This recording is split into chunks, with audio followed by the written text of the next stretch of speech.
Dad. Hi, guys. What's up? We're having trouble with Van's radio. Oh, what's the matter with it? When we take it outside, it plays fine.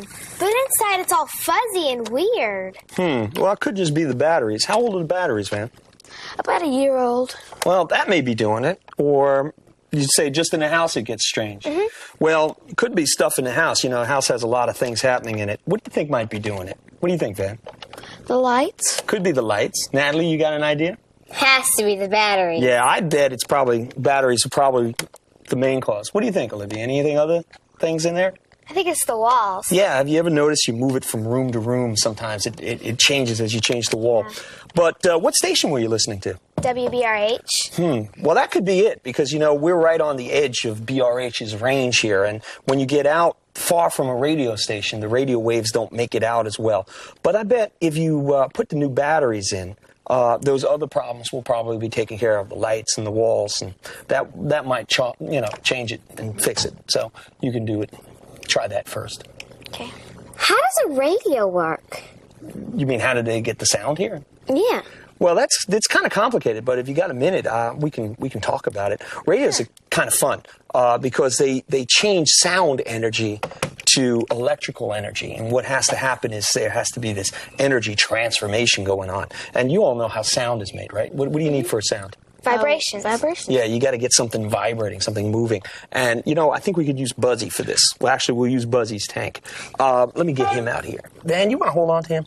Don't drop him on his head or anything. Buzzy is active today. Okay, we have water. Now, have you ever thrown a rock in a pond? And if I do this with the pencil, you'll see the same thing. What are we making? What's going on here? Vibration? It's vibrating. Vibration and waves, both, right. The vibrating pencil is making waves in the water. And when you look in the water, where are the waves the biggest? In the center. Right near the center. And that's like being close to the transmitter. Okay, and when you move out, those waves get spread out all the way, so they're bouncing around a lot more, and you don't get as clear a signal.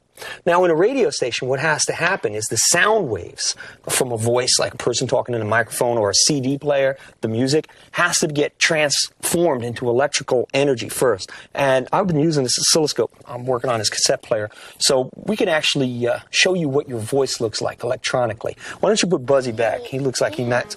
You never seen your voice before? Oh, well, this is cool. This is cool. All right, let me hook this thing. Hello, hello. All right, my voice is here. Now, Olivia, I'll tell you what I want you to do. Why don't you get up here, and I want you to give me a hello, just a regular hello, and watch the screen. Van, check out the screen here, okay? Hello? Okay, give me again. Hello? Okay, now, Van, I want you to give me a hello. Hello? Oh, do that again. Hello? Okay, now, what was the difference? Did you see that? Got bigger. All right, the waves got a lot bigger when Van talked. Now, what do you think caused that? It's deeper and... A little bit deeper, but you were louder, right? Yeah. When you get your voice a higher loudness, a louder sound, makes a higher amplitude wave, a bigger wave. Now, Natalie, you sing, don't you? Yeah. All right, why don't you do me a do-re-mi, and we're going to see how the pitch affects the sound here. So... just go right up your scale and watch again the waves. Do, re, mi, fa, sol, la, ti, do. Now, what happened that time? They got closer together. Yeah, they sort of squished up when you went up the scale. And now what we're doing is something called frequency, which is the width of the wave and how fast it's moving past the point. So we can control electronically amplitude and frequency. That's what they do at a radio station. They take the sound and they put it into this electronic waveform. Then they got to get it across the air. And that's kind of harder to duplicate. But if you give me that fluorescent tube back there, Olivia, we can...